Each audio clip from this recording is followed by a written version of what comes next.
Okay, the next thing we want to check out when buying a guitar is the finish. Mostly we're looking at the body. We've already inspected the neck and we've inspected that finish.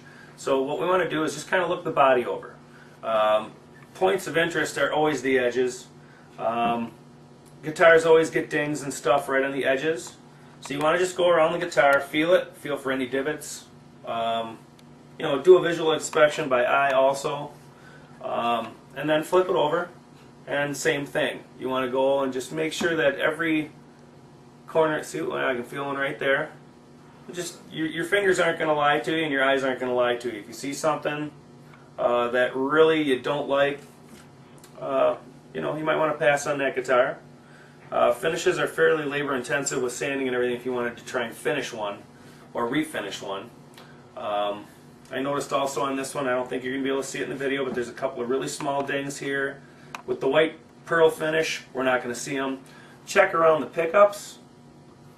Check the neck pocket for sure, because that's going to tell you if the guitar has ever taken a fall or taken some kind of a blow.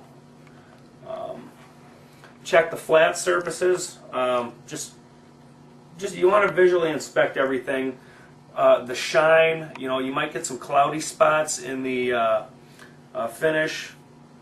Lacquer has a tendency to kind of get cloudy if it's had moisture during the finishing process. Check all your flats, the top and the back. You also want to just check the headstock badging. I'll bring this over. Just check the badging on all the guitars. Some of them have like diamond inlays and stuff like that, and your more expensive guitars have more intricate inlays and everything. But you just want to make sure that there's nothing,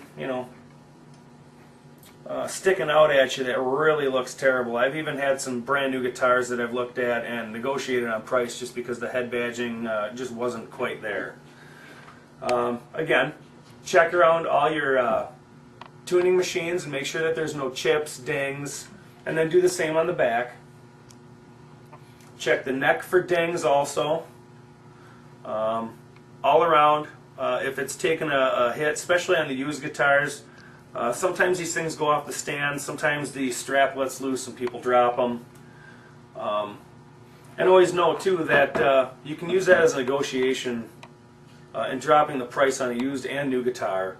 That if there's damage to it or the craftsmanship for the price that they're asking just isn't quite there, ask the questions. Find out if they're willing to drop the price because of the damage. So remember, look for cloudy finish, check the neck pocket, check the headstock and badging, the back of the neck, and check the guitar for dings and finishes, especially around pickups, the bridge pieces, and sometimes on the used guitars you're going to have wear from fingers working the knobs. But those are some key spots you want to look at. On old Fender guitars, they have finishes that are glossy on the neck. And a lot of times you're going to see that like right in between the fret wires there's a little bit of wear or some chips missing. Just be aware that back in the 70s Fender used a very glossy finish and the necks are really cool. But the guitars that have been really used over the years will have those. It really doesn't hurt the play of the guitar or anything like that, but just expect to see it. That should cover it. Just keep a good eye open.